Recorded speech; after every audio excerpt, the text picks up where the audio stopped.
Well, we're all done with the first case. We're going to start our second case, and the second case is very similar, but different in one very important way. This hand that we're about to treat is attached to my practice manager, Lee. You might not have seen Lee. You've probably seen her in some of the photos, office stuff, but she's our patient today. So we're going to try and give her as nice a result as we just got on our last patient, and we're about to get started.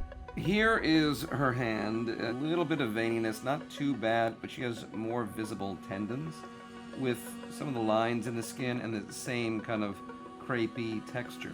We're going to use the same entry points here in the second and third web spaces. This is called the web space.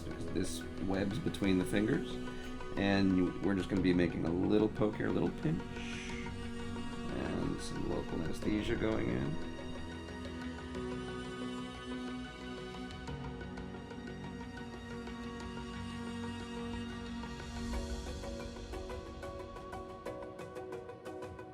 You can see we're using an 18 gauge needle. It's already been numbed up here. Make a little hole through the skin with that 18 gauge needle there. And we're going to use that same hole. See the hole's right there. Just get the tip of it in there. That's what we're using to get the rest of the local solution.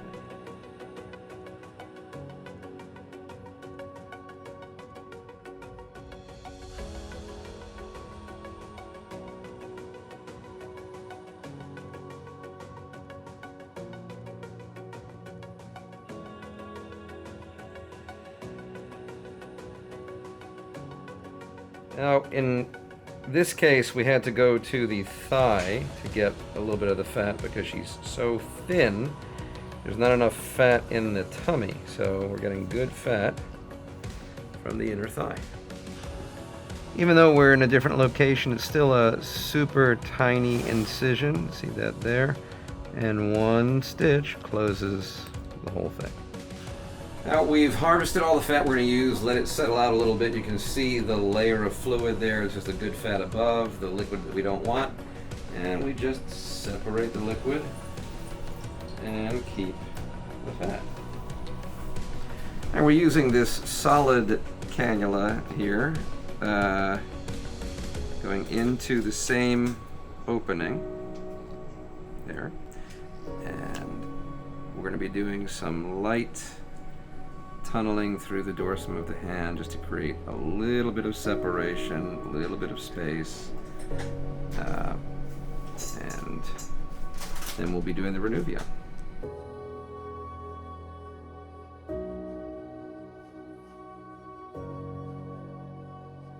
This is the micro handpiece. If you didn't see it on that last case, it's very tiny, also a little bit flexible. The energy comes straight out from the tip. You see it hitting that forcep there. And it's really great for getting under thin, fine skin in small areas like we're working in.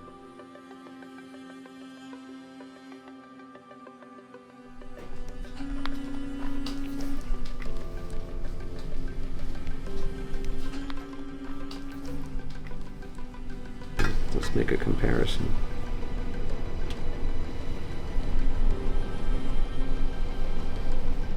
We're going to use the Lipocube again. It's all set up to go from the macro fat that I took out to micro fat.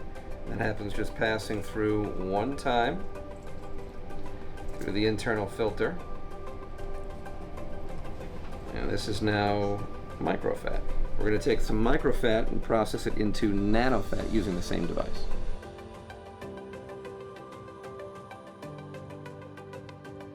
This is all micro. Now we'll go to emulsification. Here are the three different types of fat. This is the macro fat. This is what we harvested really before anything. This is microfat. This is when it's been broken down. You can see the particles are smaller. You don't see this kind of granular appearance, and this stuff is thinner. And then this is the nanofat. It's almost liquid.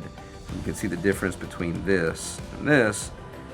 each step getting just a little bit smaller.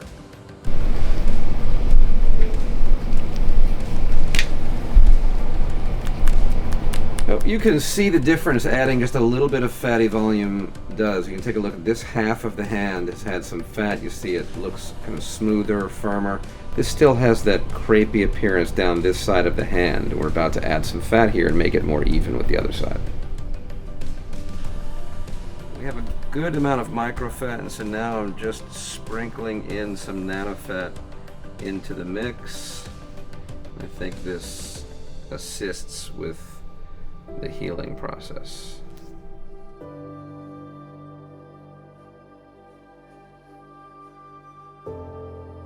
Oh, we're done adding a little bit of fat. It makes the entire dorsum smoother, makes things even. Tiny little visible superficial vein here, but everything else across the dorsum is done. You don't see the tendinous appearance, kind of the uneven, hollow appearance of the hand. This is much better. Of course, there's some swelling here, but most of this is the fat grafting. And we'll follow how she does over time, but this is really looking good.